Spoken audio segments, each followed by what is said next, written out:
ചിണ്ടു ടക്കരമുത്തേ അത് പൊന്നുമണി വന്നോടി സുന്ദരി അകത്തേക്ക് ആക്കിയാൽ മതി അല്ലെങ്കിലേ സുന്ദരിമണി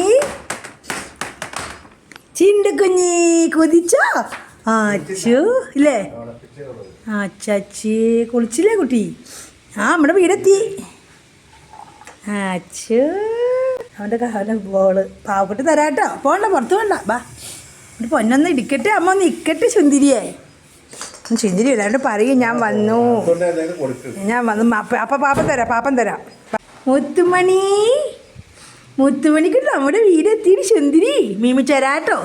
കൊച്ചിന് മീമിച്ചരാട്ടോ ക്ഷീണമൊന്നുമില്ല പാപ്പമൊക്കെ കഴിച്ചു കേട്ടോ നല്ല കുട്ടിയായിട്ട് പാപ്പമൊക്കെ കഴിച്ചോ മോൻ നമ്മുടെ സുന്ദരി പാപ്പമൊക്കെ കഴിച്ചോ ആ മീമി തരാം ബാ ആദ്യത്തെ വീഡിയോയുടെ തുടർച്ചയാണ് ഈ വീഡിയോ രണ്ടും കാണണം കേട്ടോ എല്ലാവരും അങ്ങനെ അവൻ സന്തോഷത്തോടെ എല്ലാവരും ഓടി നടന്നു ഞാൻ അവന് വേവിച്ച മീൻ കൊടുത്തു അവൻ സന്തോഷമായിട്ട് കഴിക്കുകയാണ് അവന് മീനിപ്പോൾ അത്ര ഇഷ്ടമില്ല എന്നാലും ഇത്രയും ദിവസം ക്യാറ്റ് ഫുഡല്ലേ കഴിച്ചത് അതുകൊണ്ട് വേഗം മീൻ കഴിക്കുകയാണ് കേട്ടോ പിന്നെ കൊടുത്തപ്പോഴൊന്നും അങ്ങനെ കഴിച്ചില്ല അങ്ങനെ നിങ്ങൾക്ക് എല്ലാവർക്കും സന്തോഷിക്കാൻ വേണ്ടി അവൻ്റെ വീഡിയോ കണ്ടോളൂ